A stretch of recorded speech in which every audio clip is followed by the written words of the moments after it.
Le podcast BD hebdomadaire, coiffé comme un mulet. Coiffé.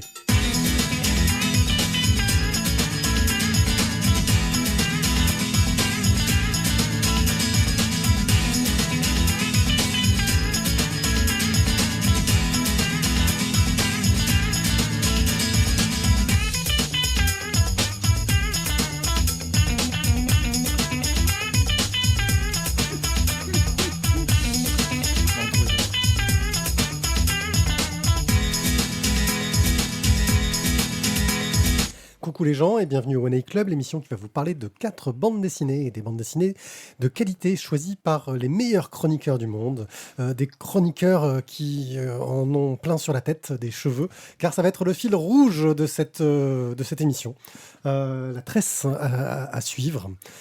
Et pour former cette tresse, je suis accompagné de mes 3 bruns favoris. Nous Alors attention, parce que dans le Nord, le brun, pas exactement très bien. Jérôme, notre archiviste. Salut Jérôme. De quoi vas-tu nous parler ? Non pas de cheveux, mais de cœur, cette fois-ci. Tu peux nous donner le titre de la BD, s'il te plaît ? Alors, des cœurs pas vraiment droits, un peu tordus. Non, mais je veux dire, à un moment donné, j'ai l'impression de vouloir vous arracher à chaque intro le nom de l'album dont vous allez parler pour faire le programme. Quoi. Nos cœurs. Non, je veux pas le donner. Nos cœurs tordus. Ok. On enchaînera avec Tizak. Attends, 2 secondes, il y a un petit peu. Pas le bras le plus long, mais le plus vif. Qui va nous parler de... D'une bande dessinée. Ouais. Avec des images ? Avec des images et des textes. Ouais, il y avait même une couverture qui s'enlève. Elle est trop bien. Ça s'appelle comment ? Elle est décapotable. Ça s'appelle Ne lâche pas ma main. Il parle pas d'un poil d'ailleurs ? Dans la ma main. Dans la main. Le dessinateur n'en a pas eu un pour le coup. Thio, quant à toi. Moi, je vais vous parler d'une fin heureuse. Oui, ah là là, la traduction et tout. La loi, Ouais, non, c'est Happy End, tome 2. Ok. Quant à moi, je vous parlerai de Champignac, le tome 3. Et j'enchaînerai avec un petit online, parce que ça fait longtemps que je n'en avais pas fait. Et je vais vous parler de choses que j'ai lues, qui étaient bien. J'aime bien parler de choses qui sont bien. Et c'est parti. Donc, Cœur tordu, une bande dessinée scénarisée par Séverine Vidal et Manu Cos, d'après le roman de Séverine Vidal, et dessinée par Javier Rey et Calatayud. Je suis pas sûr que ce soit son Moi, nom. j'avais Ravi, moi. Ouais. Vous avez Ravi, vous ? Ouais, je sais pas Je ce que sais pas, il a écrit j'ai Ravi, Ravière. moi. Je sais pas qui a écrit, mais c'est écrit. Alors, Bayard Jeunesse, là, je suis directement chez l'éditeur. D'accord. Quoi ? Donc, Javier Bayard. Rey et Calatayud. Bayard, la collection Bande d'ado. Oui, Oui. chez Bayard Jeunesse. Chez À Bayard. 12,50 €. Bon, ça parle de quoi ? Parce que ton temps a démarré déjà. C'est vrai ? Déjà. Alors effectivement, c'est l'adaptation du roman de Séverine Vidal. Attention, si vous cherchez le roman ne s'appelle pas Nos cœurs tordus, il s'appelle Un cœur en équilibre. Et nous suivons Vladimir, dit Vlad, qui vient d'arriver au collège Georges Brassens dans une classe Ulysse. Les classes Ulysse, pour ceux qui ne connaissent pas, c'est les unités localisées pour l'inclusion scolaire. C'est-à-dire que c'est des classes où il y a des enfants avec des handicaps, mais qui sont mêlés à des enfants valides. Vlad, lui, il a des problèmes d'articulation, donc il marche avec une canne, il se déplace difficilement. En situation de handicap depuis sa naissance, il est passionné de cinéma et surtout, c'est un ado qui n'a pas sa langue dans sa poche. Ce qu'il veut, c'est qu'on le traite comme les autres élèves. Et surtout, il aimerait être regardé comme les autres élèves par la jolie et charmante Lou, même si elle sort avec l'odieux Morgane.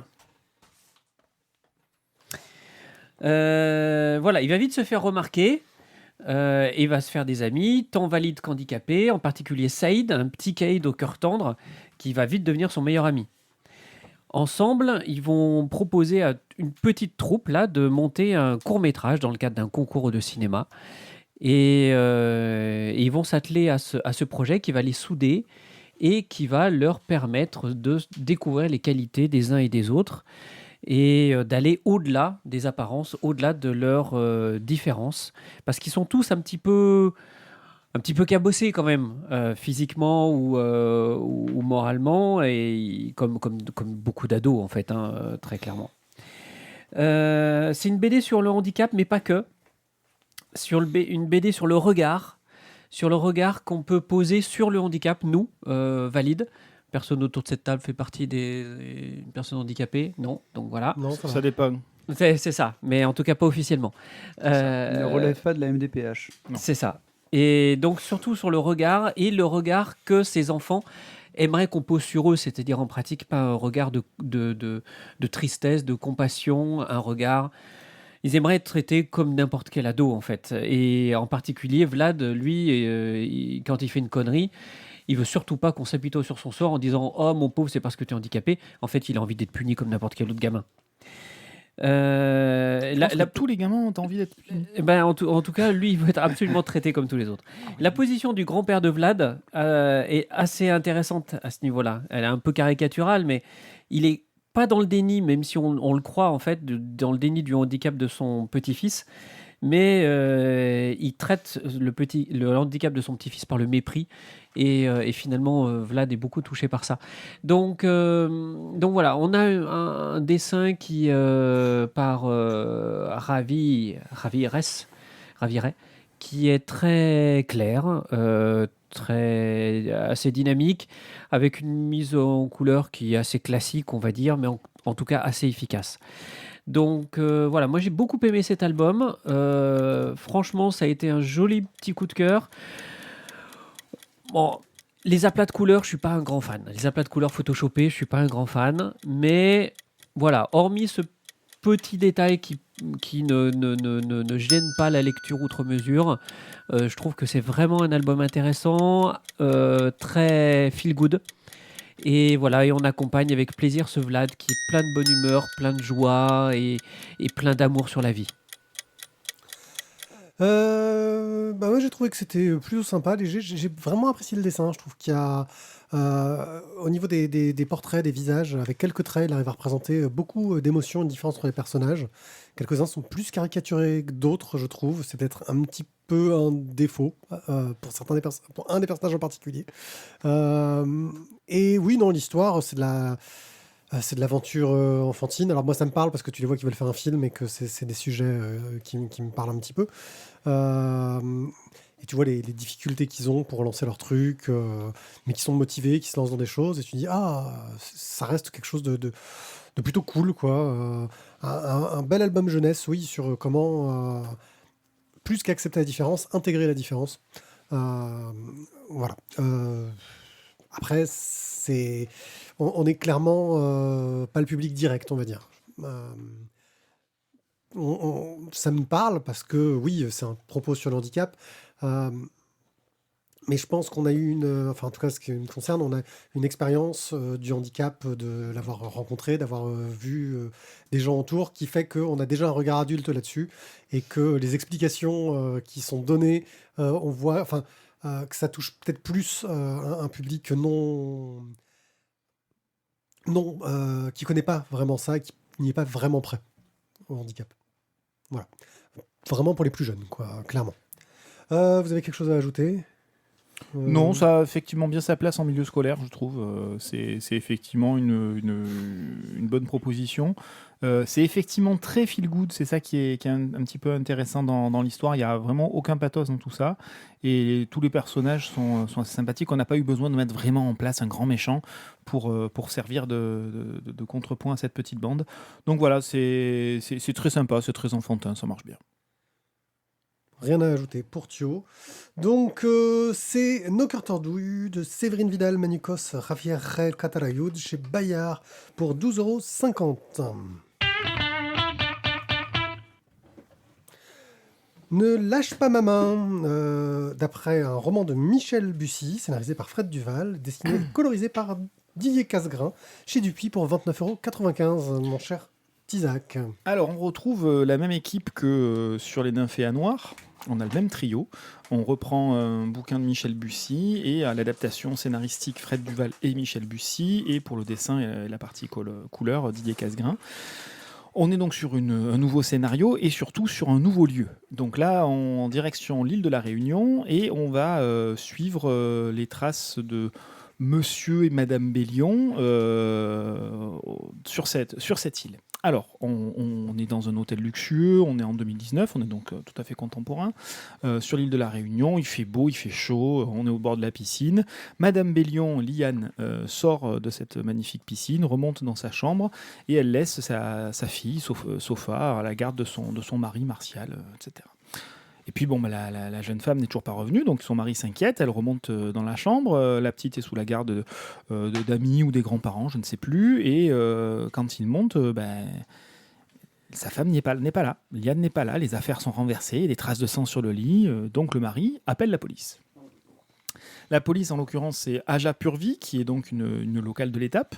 C'est elle qui est mobilisée sur cette enquête. Elle fait donc l'enquête classique. Elle interroge les salariés de l'hôtel, elle interroge le mari, elle envoie un adjoint qui est spécialisé pour les relevés d'empreintes, etc. Bref, c'est des experts. Et bien évidemment, comme toujours, c'est le mari qui est suspecté en premier. Mais en même temps, c'est vraiment quand même le gros suspect. C'est-à-dire qu'il a été vu en train de sortir de la chambre avec un gros chariot de femme et ménage. Il y avait des trucs à l'intérieur. Il se dirigeait en direction du parking souterrain. Pile poil au moment de la disparition de sa femme. Lui, il n'en a pas parlé. Enfin bref, on est sur un cas qui est censé se résoudre en 2 pages et demie. Et bien sûr, ce n'est pas le cas. Et on va avoir tout un tas de rebondissements dans tout ça. 2 pages et demie, tu l'aurais même pas regardé. Non, au moins ce sont des pages très épaisses. Et donc voilà, on va donc rentrer dans cette enquête et dans cette course-poursuite, cette course contre la montre, qui va nous faire profiter des magnifiques paysages de l'île de la Réunion. Donc on est dans la collection Air Libre chez Dupuis. On retrouve donc le même trio comme je le disais tout à l'heure. On est toujours sur un thriller de Michel Bussy qui participe activement à la remise à plat du scénario pour son adaptation en bande dessinée. Et la première version était une franche réussite sur les nymphées noires. Donc honnêtement, je suis rentré là-dedans très confiant. Donc la femme flic qui essaye de résoudre tout ça, ça se mue vite en course contre la montre, comme je le disais. Et il y a quand même une vraie dimension inquiétante parce qu'il y a la petite fille au milieu, il y a cette femme où il y a des traces de sang. Enfin, il y a quand même un fond d'inquiétude. C'est pas simplement tout mignonné. C'est pour ça que j'ai employé à dessein le terme thriller. Même si au niveau des couleurs, on est sur une ambiance insulaire, c'est mignon, c'est joli. Mais voilà, on est quand même sur une ambiance assez sombre. Et on va profiter de la topologie. L'enquête utilise la topologie de l'île, la connaissance du milieu pour construire le scénario. Donc clairement, on a eu une recherche dans un premier temps de la part de Michel Bussy, mais aussi de la part du dessinateur pour aller faire des repérages. Et bien, trop dur, quoi. Et ouais, c'est ça, c'est compliqué. Et bien s'imprégner de l'atmosphère, des couleurs, de la végétation, etc. Donc voilà, c'est un gros la travail. végétation, ouais, c'est dur, quoi, c'est dur. Il y a des araignées à La Réunion, je crois. Je crois qu'il y a beaucoup d'araignées. Ouais, Et donc, tout ça, ça participe effectivement à l'ambiance totalement crédible de cette enquête. On a des lumières, on a des couleurs qui nous parlent. Le scénario tient la route. Les rebondissements en fin de scénario tiennent la route aussi. Et les personnages, même s'ils ne sont pas toujours attachants, on finit finalement par bien s'y habituer et bien fonctionner avec eux. Donc on se laisse très agréablement absorber par le suspense de la première à la dernière page. 136 pages pour ceux qui, comme moi, sont intéressés. Bien. Thio.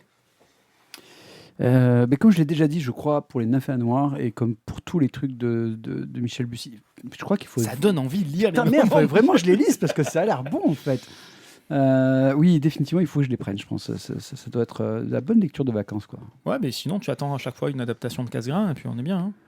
Ouais, mais je pense qu'il doit y avoir du charme aussi, quand même, à la lecture.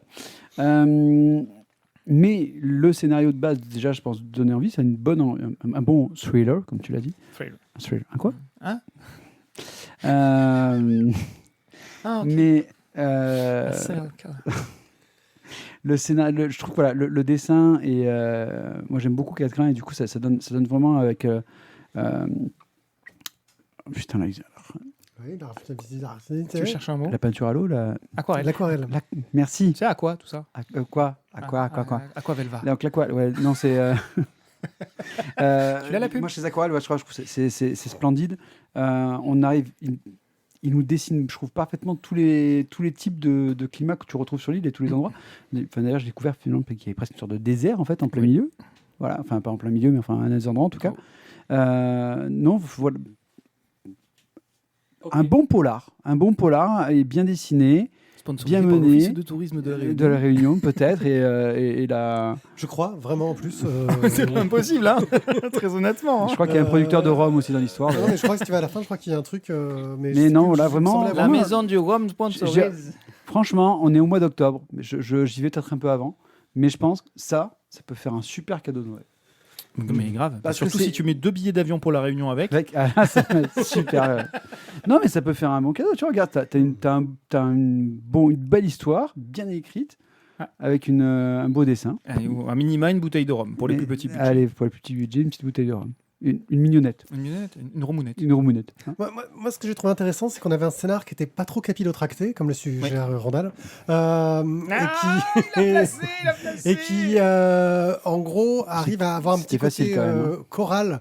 C'est-à-dire que tu vas suivre 2 histoires en même temps, l'histoire de l'enquête et l'histoire du père qui s'enfuit, sans savoir exactement ce qui s'est réellement passé. Et ils arrivent à ne te montrer que ce que tu as besoin de savoir sur le côté du père. Maintenant, oui, on va dire, la petite déception qu'il y a, c'est que Les Nymphéates Noires est une tellement énorme adaptation. Mais le sujet s'y prêtait aussi. Bah non, justement, ils non, s'y mais prêtaient pas, d'autant plus graphiquement ils s'y prêtaient pas à Les Nymphéates graphiquement Noires, c'est pour ça parlant. qu'il était impressionnant de réussite. Et là, oui, après, ce qui est superbement réussi, c'est les ambiances, etc. C'est un très bon thriller, une très bonne lecture, c'est un bon polar, quoi, que je verrais même presque. Il serait même capable d'en faire une bonne adaptation de film en film français. Non, pas français. Mais il serait capable, Non, pas français. mais il faudrait les donner à des gens qui savent faire des- Non, ils ont déjà fait du Harlan Coben en français, c'est pas bien. D'accord. Tout pareil que vous. Moi. Pour le Harlan Coben aussi ou... Non. Ah, ok. Moi, je verrais bien une bonne adaptation et quelques bons acteurs français quand même. Faut arrêter de dénigrer tout le temps le cinéma français. Ouais. Ah non, je ne dis pas tout le cinéma français, mais là, en l'occurrence, sur les adaptations de polar, ils ne sont pas à la hauteur. Donc, ne Si, lâche pas sur la du main. Fred Vargas. Quelqu'un... Non, c'est bon. Ouais, hein, non, là, ça va. Non, pas de coup de... Non, moi j'ai jamais vu Non, de on coup peut de cœur. enchaîner, mais on peut enchaîner. Je sais Mais pas, vas-y, enchaîne. Là, tu es reparti sur. On voit du pâté, quoi. On envoie du pâté. Donc, c'était Ne lâche pas ma main de Michel Bussy, Fred Duval et Didier Casgrain. Ah, de couper le cheveu en 4. Collection Air Libre pour 29,95 J'ai €. pas osé la faire. Bah, C'est désolé, ben, hein, je- Oui, mais on était entre 2 chroniques. Je me suis dit, écoute, place dans une, quoi. Pour nous soutenir, comme d'habitude, je vous recommande d'aller sur tiki.com/la voix des bulles. Vous pouvez nous offrir un petit café de temps en temps. Et en Une fait, coupe de cheveux aussi. Une coupe de cheveux, oui. Et sachez que nous mettrons l'argent de côté pour Une nous perruque payer pour des d'autres. déplacements, comme par exemple à Podcast ce week-end. Oui, ce week-end, nous sommes à Podcast. C'est dur à dire parce qu'on enregistre avant que. Mais bon, voilà, on va pas dire. On a un bon plan, pas un implant. Voilà. Ce week-end où Ça fait trop là. Faut arrêter. le programme de notre émission, c'est que nous allons parler d'un peu les gros coups de cœur de nos 10 premières années d'émission. On a chacun d'entre nous choisi un truc qu'on trouvait trop au top. Et comme on s'est dit que nos sélections ne suffisaient pas et qu'on est aussi un club BD, nous avons invité 3 de nos fidèles comparses. Pour la première fois en 15 ans, on a invité des gens. Tu sais. Non, parce qu'ils ont déjà participé au numéro 100. Certains d'entre eux ont déjà participé au numéro 100. En vrai, c'est nos habitués qui seront là pour nous parler de leur coup de cœur sur la même période de 2009-2019. Voilà. Et nous, on a encore des surprises. On n'a pas encore lu ce qu'ils ont choisi. S'il y en a une qu'on avait déjà lue, il y en a 2 autres. Et donc, on attend un peu la surprise de savoir si vraiment c'est à la Et hauteur on de ne nos... vous dit rien, Voilà. même pas un morceau de photo pour donner un indice. Rien que dalle, ni Allez, un indice, il y aura des pages dedans. Il y aura des pages. Parfois, il y en a même beaucoup. Avec des Ouais. petits Mickey. Ouais. Avec des petits dessins. Ouais. Ah. Peut-être même des que Monsieur Patate. l'archiviste mettra des cheveux pour faire des marque-pages dedans. Les marques tapage à cheveux. Il y aura peut-être même des Mickey dans les cadeaux. Comme ça, c'est si vous êtes gâtés de Comment est-ce que... Alors, Alors, on va enchaîner là. Ouais. Hein, Vite. voilà. C'est pas ce que je voulais dire, mais vous m'avez compris. Et oui, Randall, vous êtes des restas, exactement. Happy End de l'automne 2 par Olivier Jouvray au scénario. c'est à ça que je pensais à Benjamin C'est Top, ça, Azertov. effectivement. on était là-dessus. Et Bidule la couleur, je crois qu'il a juste pas complété. Chez Au Lombard pour 15,95 €. Là, tu Non. t'es arrêté. Alors, non, c'est pas bidule, c'est qu'en fait, ils sont pas mis de coloriste. Et j'ai cherché, mais j'ai pas trouvé. Ah, Pas trouvé de Et coloriste. comme j'avais d'accord. pas la BD chez moi, ben j'ai pas pu regarder dans la BD. D'accord. Bon, de quoi ça parle que c'est Happy End tome 2 ? Allez, rappelle-nous rapidement de quoi parlait le tome 1. Alors, Molly, en fait, elle a toujours cru, elle a toujours dit à tout le monde, la fin du monde va arriver, il va y avoir un truc. forcément, à un moment donné, Et là, ça tout le arrive, monde quoi. lui a dit, ouais, c'est bon, tes conneries et tout, ouais, c'est vrai, elle complotiste de mes coups, Survivaliste. ouais, ça fait chier, ouais. Et un jour, eh ben, elle a dit, eh ben voilà, Ça fait 20 ans que je l'annonce. Bon, là, il y a 15 ans. Mais, eh ben voilà, la grande panne, plus de pétrole, ça y est, c'est la fin du monde. Tout le monde est en train de se jeter sur les rouleaux de PQ. Enfin, on n'en est pas là, hein, mais. Tu as les rouleaux de PQ? Non, vas-y. Continue. Ah, si, tout le monde s'est jeté sur les rouleaux de Tout le monde PQ. s'est jeté sur le PQ, tout à Sur fait. les rouleaux de PQ, sur la bouffe, il n'y a plus rien. Et donc, elle décide C'est avec. surtout plus de réseau, c'est ça la fin du monde. Quoi. Attends, mais on y arrive. Donc, du coup, elle décide de se dire, ok, on va se casser. Les couleurs sont de Juliette Laude. Vas-y, reprends. Non, oh, j'étais dessus. Toi aussi? Bah oui. Eh ben, j'ai cherché moi sur le site. Bah tu vois, nous. Non, Faut mais aller sur bdtech.com. toi aussi. Donc, j'en étais où? Ah oui, donc la grande panne. Juliette Claude. Donc, elle décide de se casser avec sa famille, ses amis, chez Oscar, qui lui a toujours cru qu'elle avait raison, parce qu'elle était prête à ça. Et donc, là, fin donc, du premier tome, donc ils sont arrivés chez Oscar, et on se retrouve donc, du coup, dans son petit château manoir où il est seul. Avec sa bande de potes. Non, avec sa bande de Avec potes. sa bande de potes, c'est vrai. Nage plus loin, Thierry. Des mecs qui ont des gènes. Et on va découvrir un petit peu qu'est-ce qui s'est passé après la grande panne et qu'est-ce que désormais aujourd'hui on fait quand on n'a plus de téléphone, plus de voitures. Enfin, on a encore des voitures qui fonctionnent parce qu'il y a encore certaines qui ont de l'essence, mais on est un peu bloqué quand même. Donc, excuse-moi de te couper, jeune Jeanne. Est-ce qu'on n'aurait pas la bande dessinée quelque part pour qu'on puisse en faire profiter nos auditeurs? C'était Eve qui l'avait, mais elle l'a caché. C'est juste pour taper, c'était gratos parce que c'est moi qui les avais en fait. Vas-y, poursuis. C'est dur. Hein. Donc, on va un petit peu changer notre fusil d'épaule dans ce tome, parce que dans le premier, c'était de trouver une sorte de havre de paix. Là, ils l'ont trouvé. Et alors, je ne vous cache pas que peut-être que ma chronique va être un peu à charge, parce que j'étais assez déçu. Aïe. Parce que je me suis retrouvé un petit peu dans une sorte de... Alors, j'adore Don Camillo, mais c'était un peu la lutte des villages. Grave. Il y a des moments, c'est drôle. Et t'es obligé de faire l'accent de Don Camillo. Oui, mais ça, c'est mais parce que Fernandel, quoi, sur la 5, j'ai toujours eu, c'est comme ça, quoi. T'as pas vu, regarde, il a commencé à faire chauffer la casserole, il va faire les panzani. Je me détends. Non, Par contre, ne me caresse pas le dos, s'il te plaît. Des gestes en coulisses. Vas-y. Il me caresse le dos en même temps, les gars, c'est très chelou quand même. Tant que c'est le dos. Mais bon, il l'a jamais fait avant. La question, c'est que moi, je vois les deux mains sur le bureau, donc je sais pas comment il fait, mais. Ok, merci. Voilà. Donc, on va se retrouver, voilà, le manoir d'Oscar et les gens du bled qui sont là et qui en fait n'ont jamais aimé la famille d'Oscar. On va dire les vieilles querelles intestines, un terrain, une brebis, une chèvre. Parce qu'ils se la pètent trop, c'est des pseudo-nobliaux qui emmerdent les bouseux qui sont à côté. Quoi. On sait pas. On sait pas qui a raison. C'est le problème toujours des petites querelles de village. Donc, querelle. Bon, là, ils vont se découvrir. Forcément, il va y avoir lutte. Et bon, je vais pas aller plus loin que ça, mais... Ça va chier dans la forêt. Ouais, mais moi j'ai été un peu déçu, tu vois. On m'avait vendu une fin du monde ou une panne ou une grande panne ou un grand chamboulement ou un truc qui était différent des autres trucs. Et finalement, là, le tome 2, je l'ai trouvé assez conforme à ce qu'on a déjà vu sur d'autres traitements de... Oui, c'est les deux communautés qui se rencontrent. Les deux communautés qui se rencontrent et qu'ils vont se taper sur la gueule, quoi.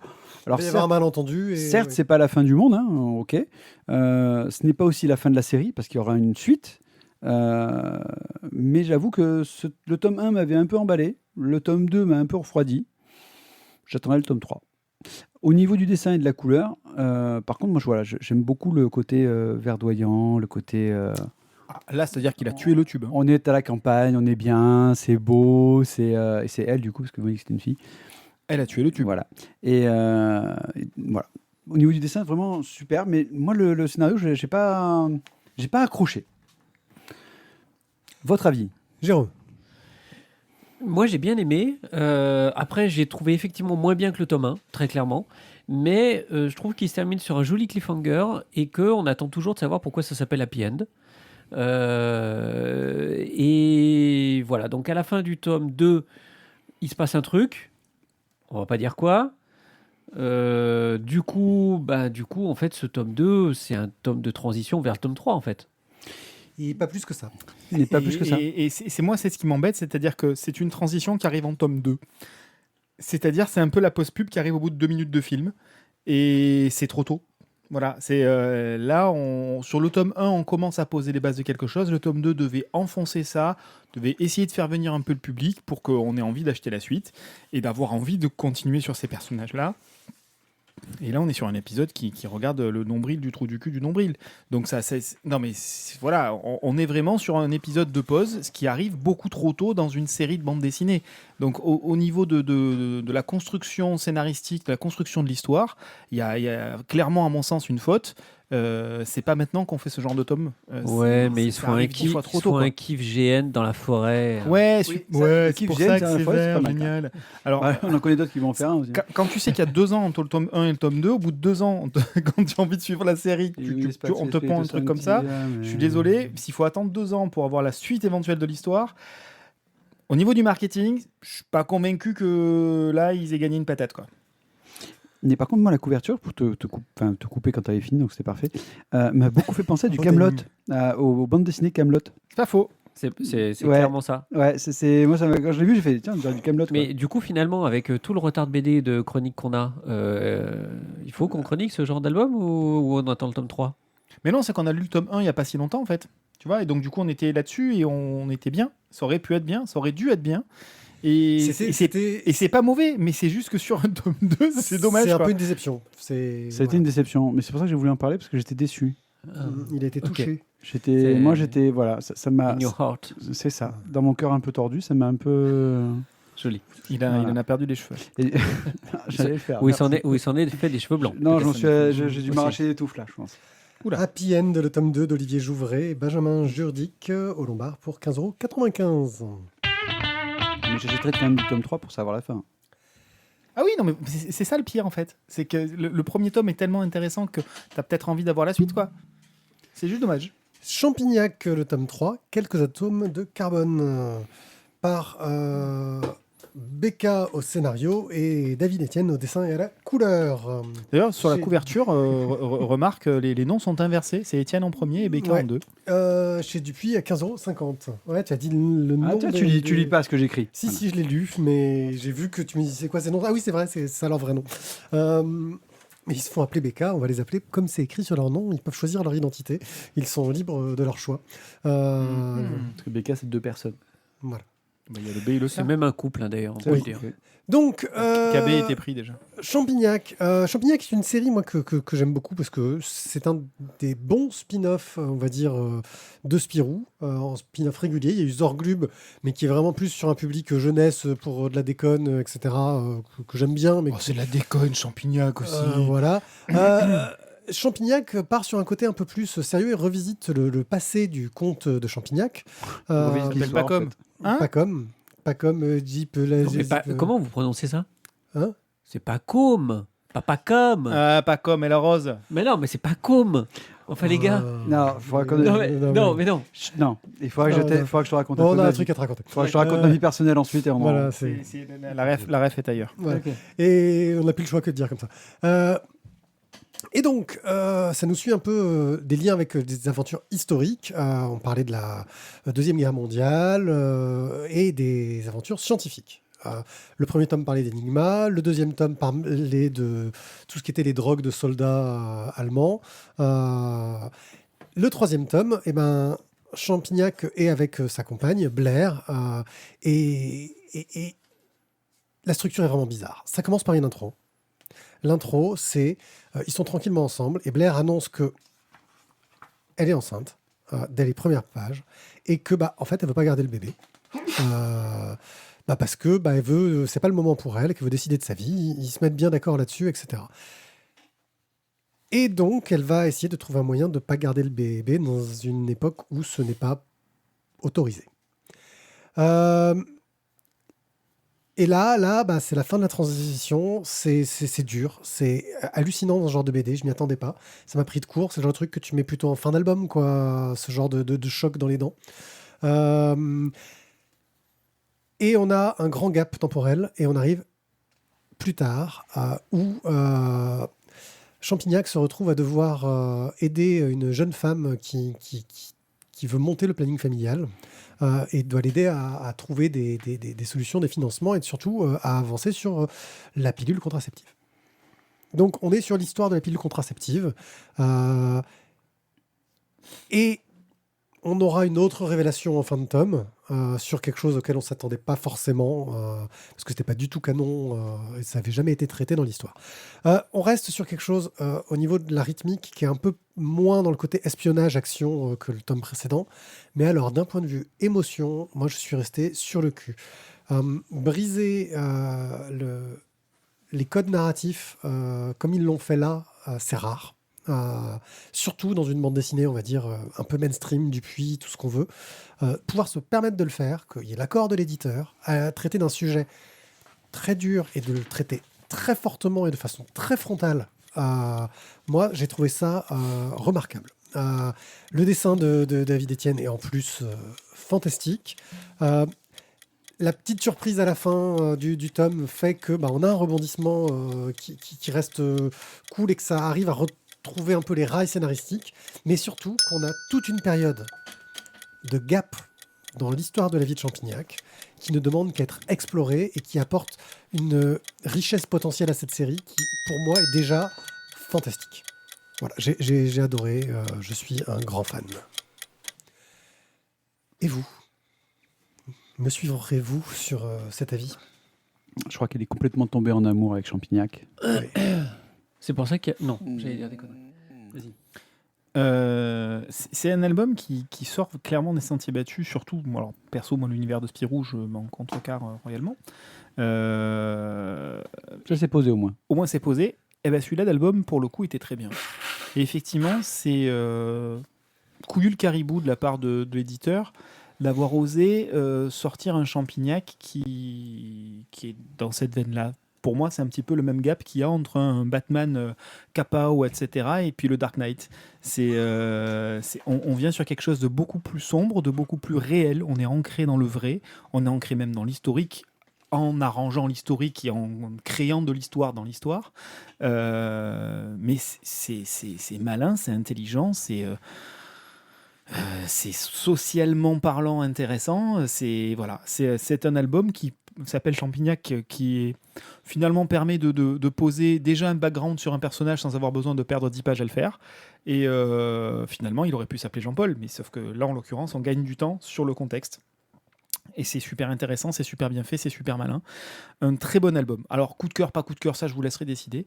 Mais en tout cas, c'est un excellent album qui vaut le coup, de manière totalement décrochée de tout l'univers de Champignac ou de tout l'univers de Spirou. C'est pas grave. On comprend très vite que c'est quelqu'un qui est un super scientifique. On comprend très vite que tout le côté un petit peu humoristique autour de ces champignons est mis complètement à côté et sert vraiment le propos. Donc voilà, c'est... Il veut dire un truc. Non, mais c'est je pas le grave. laisse finir. Je le bloque avec ma main. Non, Tu mais sens le pouvoir de la peut-être force. qu'il interviendra quand on aura tous parlé sur l'album, non ? Non, il veut vraiment le faire tout seul. Je disais juste, oui, je pense qu'il faut quand même, pour avoir l'attachement au personnage, avoir lu au moins un des 2 tomes précédents. Ça aide. Oui, mais c'est pas forcément absolument nécessaire. En tout cas, Tiens, voilà. un autre historien, plus spécialisé dans l'histoire. Alors, moi, C'est à peu près historique, faut quand même Oui. Ouais, c'est à peu près historique. Alors moi, je vais modérer un tout petit peu et en même temps, je vais rester dans la lignée parce que j'ai beaucoup aimé cet album. Je vais modérer un peu en disant quand même que ça fait maintenant quelques albums que Spirou est passé du côté adulte de la barrière. On a eu quand même les 4 magnifiques albums de l'Espoir malgré tout. Et la vraie surprise, elle est venue de Champignac, le tome 1. Là, on est dans la lignée, on est dans la suite. Moi, la découverte, elle a été avec ce qu'ils ont fait de Champignac dans le tome 1, qui était déjà très adulte. Alors, j'ai Dodine de la tête, le monsieur, mais j'assume ce que je dis. Dodeline, tout ce que je veux. Dodeline. Donc, Ouais, Dodeline. Donc après, voilà, en disant c'est complètement surprenant, etc. Non, on a eu les 4 tomes de l'Espoir malgré tout. C'est le 3e tome de Champignac. On a Je un vois certain même pas nombre de comment tu séries. peux comparer les deux, ça n'a rien à voir. Si, dans l'adulte, dans la thématique adulte qui est abordée dans l'histoire, avec l'univers de Spirou. Mais à l'Autogoth, Mais Non, là, ce que je te l'univers disais tout Spirou, à on l'heure, s'en c'est fiche, que en fait. c'était c'est ce que pas, disait, c'était pas un problème surprenant. C'est que c'est couillu pour moi de la part de mais justement, l'éditeur c'est de qu'il dit d'oser que- il dit que sortir de l'univers. il dit que justement, dans cet univers-là, on était déjà arrivé à une sorte de maturité. Oui, mais d'un- dans l'univers. Oui, Là, on est hors justement, univers, c'est à mon sens. qu'il te dit qu'on avait Mhm. déjà commencé à avancer vers ce truc-là et que finalement, il n'est pas Alors, là- surpris que Champignac ait traité un Oui, sujet aussi Là fort.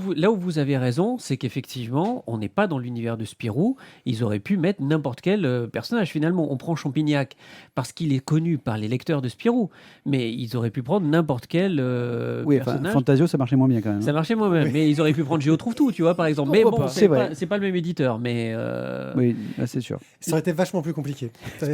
Gaston Lagaffe, sérieux, c'est bien. Éditorialement, hein, je veux dire. Non, chut. après, et l'historien modeste mais assumé que je suis, et aime beaucoup ce genre d'histoire, parce que là, on a vraiment un fond historique qui est hyper important, qui est très bien traité, qui est didactiquement très intéressant, et où on sait exactement quelle est la partie historique et quelle est la partie fictionnelle. Et ça, c'est hyper intéressant. Voilà, moi, c'est pour ça que j'aime beaucoup ce genre d'album. Contrairement à d'autres, et on aura l'occasion d'en reparler dans une future émission. Putain, Ah. le teasing est vénère. Hein. Blague pas, monsieur. Bah, écoute, moi j'ai adoré. Voilà, je suis resté effectivement scotché sur les événements du début où tu fais. Ouais, Parce c'est clair, que- c'est clair. Parce que je m'attendais. C'était. Bah, tu vois, c'est peut-être. Même si ça avait déjà pris un petit tournant adulte, je m'attendais pas à ça. Azertov l'a lu dans Spirou. Et En là, prépublication. J'ose même pas imaginer la prépublication, comment ça doit fonctionner sur ce truc-là. bah, donc voilà, moi je suis resté sur le cul et j'ai trouvé vraiment génial. Au niveau du scénario, au niveau du choc que tu crées avec le lecteur, la narration et puis la cavale aux États-Unis en bus, en train, enfin, je trouve ça drôle. Le dessin est splendide. Non, vraiment une. Et puis l'entrée Au en top. matière, comme tu disais, tout de suite on te prend un bus de face. Ah bah, Voilà, on t'a et- séché. Tu Voilà. dis, voilà, maintenant tu écoutes bien. Hein, le monsieur ça. il a dit Ah, attention. mais je trouve que c'est là où c'est encore plus malin parce que dès le début, Ouais. Ah ouais. Ouais, ton clairement. attention elle est scotchée c'est ça. parce que Ouais, tu es ouais. tellement surpris que tu te dis ça. attends, Mais honnêtement, le coup de cœur, pour moi, il est pour les 3 tomes. Hein. Enfin, franchement, hein. Là, on parle Ah de non, mais celui-là, je- mais. bah, Moi, j'ai adoré les précédents tomes parce que c'était une approche intéressante, mais entre guillemets, pour moi, les tomes précédents, c'est une approche déjà vue, de replacer la petite histoire dans la grande histoire, de mélanger ce genre de choses. C'était fait très intelligemment dans l'univers de Spirou, quelque chose que moi j'adorais. Hein, et je crois pas qu'il y ait eu de coup de cœur, mais je comprends que oui, c'est une histoire sympathique, etc. Là, je trouve qu'en plus, narrativement et de ce que ça apporte à la façon dont on écrit une bande dessinée, c'est quelque chose que j'ai pas le souvenir d'avoir vu. Et d'autant plus quand je parle des contraintes éditoriales. Tu parlais de faire un truc sur Disney. Ce sujet-là, t'en parles même pas chez Disney. La contraception chez Disney, mais oh mon Dieu. Les aiguilles à tricoter chez Disney, va falloir se brosser un peu Voilà, partout. ça y est, ils ont commencé à en parler chez Disney avec Alerte Rouge et encore. Si. Donc Cendrillon elle a touché le. voilà. Non, moi c'est ça. C'est pour ça que c'est C'est cet comme une album-là. couille, mais c'est une Ils ont- quenouille, c'est la version anglaise. Ça avait J'ai le trouvé bois les deux dormant, premiers pardon. albums fantastiques, mais celui-là, c'est le bam, c'est l'apex quoi. Qu'est-ce qu'ils vont pouvoir faire pour pas que ça se recasse la gueule par la suite. J'ai peur que la suite soit forcément moins bien. Tu vois, c'est En un tout peu cas, ça. ce bouquin-là, dans les collèges, dans les lycées, là, à l'heure où on parle d'éducation Ouais. sexuelle, etc., ça a complètement sa place. Lycée sûr, collège, ouais, je suis pas sûr, mais peut-être. Alors peut-être pas les sixièmes, Ouais. d'accord, mais Pas les sixièmes entre Ouais. la dissection de grenouille et la petite pâquerette, mais voilà. Bon, Donc, coup de cœur à 4. ouais, Bah, j'étais pas parti pour, mais pourquoi pas. coup de cœur. Ok. C'est tout Donc- l'effet que ça lui fait, vous avez Ouais, remarqué. non, hein. je suis toujours C'est- impatient. c'est- non, parce qu'on lui a, enfin C'est voilà, un blasé du coup de cœur. Ok. c'est un blasé. Mais je me fais l'effet tellement volé que je suis un peu sur le choc de la surprise. Pour une fois que j'ai un coup de cœur franc et que vous me suivez, je suis touché. Ouais, c'est vrai. S'il avait fait avec Lontard, hein. Ouais. Oh la vache, ouais, Randall, je suis d'accord avec toi. Là, ça aurait été, ouais, Lontarin qui te fait une BD sérieux. Ouais.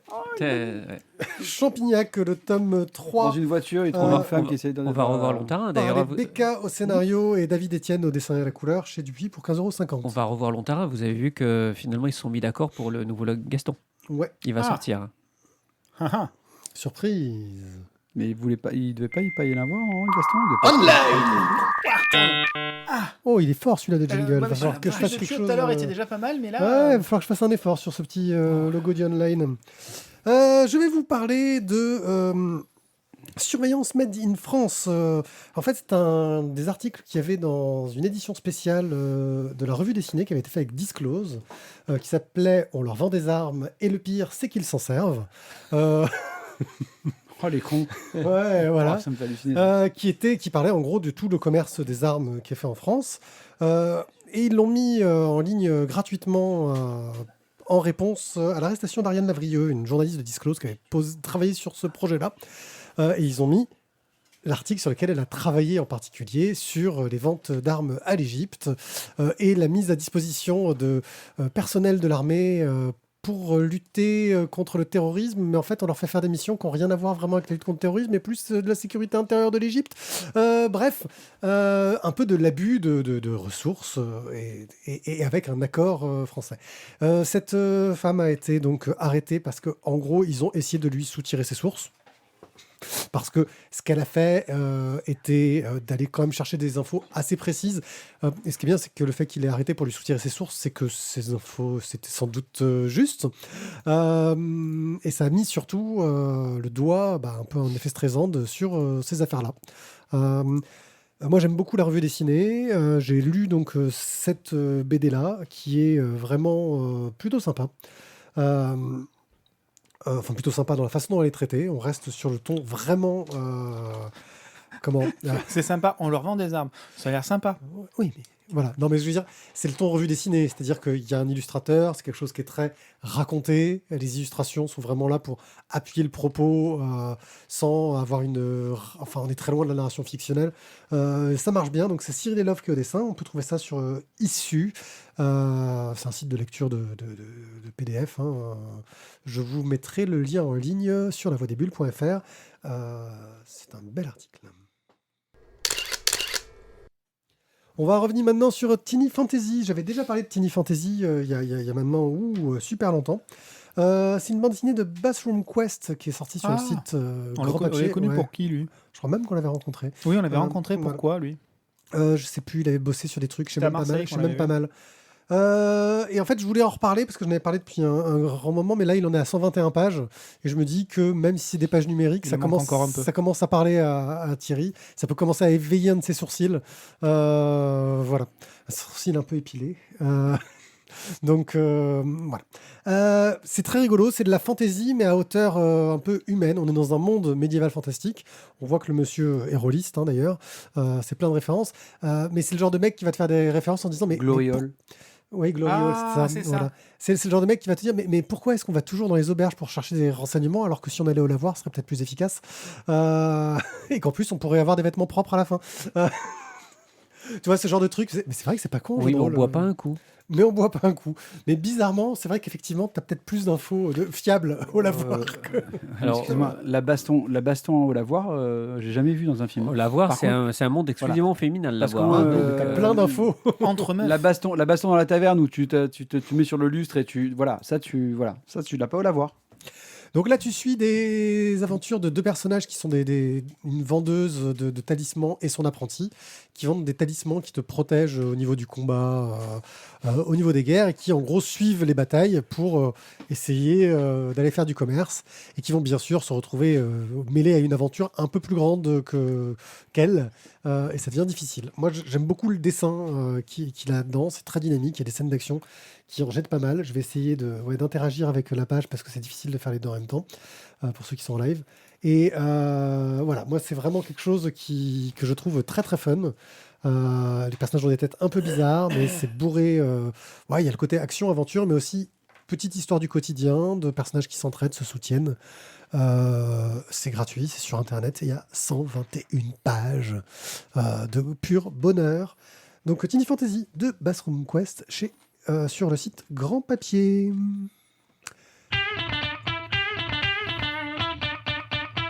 Et bien sur ce, nous en avons fini avec cette émission. N'oubliez pas que vous pouvez retrouver notre cher Thio sur Instagram, sur la galerie de Mathieu, pour suivre son avancée sur son Ink November qui va bientôt démarrer. Tu t'es prêt, tu t'es échauffé, Je suis au taquet. t'es au Il taquet. a même pris une option sur le Ink December. Hein. Enfin, non, Ouais, c'est... il est chaud. Hein. Ouais, c'est ça. Il a va prévu de enchaîner. faire un dessin par mois pendant 2 mois. Voilà. Ça va. Si vous êtes dans la région des Bouches-du-Rhône et si vous voulez découvrir un petit peu le Zarmatelier, l'atelier des dessinateurs marseillais, un des ateliers des dessinateurs marseillais, au moment où cette One Eye Club sera publié, il y aura un article sur Actua BD, un reportage sur le Zarmatelier. N'hésitez pas à aller le lire. Un article que tu auras écrit. Ouais. Donc, Tu avec les des- interviews. Avec des interviews juste avant qu'ils ne se fassent cambrioler, les pauvres. Oui, mais ils ont eu une grosse galère. Petit message aux gros salauds qui ont fait ça d'ailleurs. Bande d'enculés. Spécial dédié. Ouais, c'est ça. Et puis il a volé des trucs vachement bien. J'ai vu des photos, ça avait l'air cool. Donc voilà. Et puis nous, on se retrouve ce week-end pour ceux qui sont prêts à nous affronter en live. Voilà, parce que Affûtez vos langues. le prochain enregistrement aura lieu sur podcast et vous pourrez retrouver le live sur le site de Bad Geek, sur le Twitch de Bad Geek, il me semble, si je dis pas de bêtises. Vérifiez vos mises en pli aussi. La prochaine émission, ce sera un Canaille BD spécial Halloween, avant qu'on publie les émissions ensuite à la suite, qu'on reprenne un rythme un peu normal. Merci encore, on se retrouve donc Mais très de rien. bientôt. Tu as parlé du quiz, tout ça? Ouais, il va y avoir un quiz, des cadeaux à Ah. gagner, ça va être la folie, on va faire la fête, tu vas chanter en live, Jérôme va danser sur les tables, Et Eve, elle fait des cookies, elle a dit. et Eve va faire des cookies, parce qu'il y aura Eve, vous pourrez la voir. En vrai, Elle sera dans le public. elle existe sera, en fait, hein, ce n'est pas qu'une Elle voix sera dans le déguisée, mais elle aura peut-être un polo du. Non, elle de aura la un polo. de Elle a la un voix polo. début. Elle sera déguisée, mais pas trop discrète. Voilà. Merci à tous et on se dit à très très bientôt pour une nouvelle émission. Ciao. Allez, on enlève nos perruques et on y va, les gars. Bye Bye. Pardon. La perruque au poil. Enfin, disons que là, la perruque, je fais le truc parce que ça commence à être un peu. C'est ça, perruque arrête là, alors les mecs de la NASA qui sont en train de se demander s'il n'y a pas une nouvelle planète. Oh.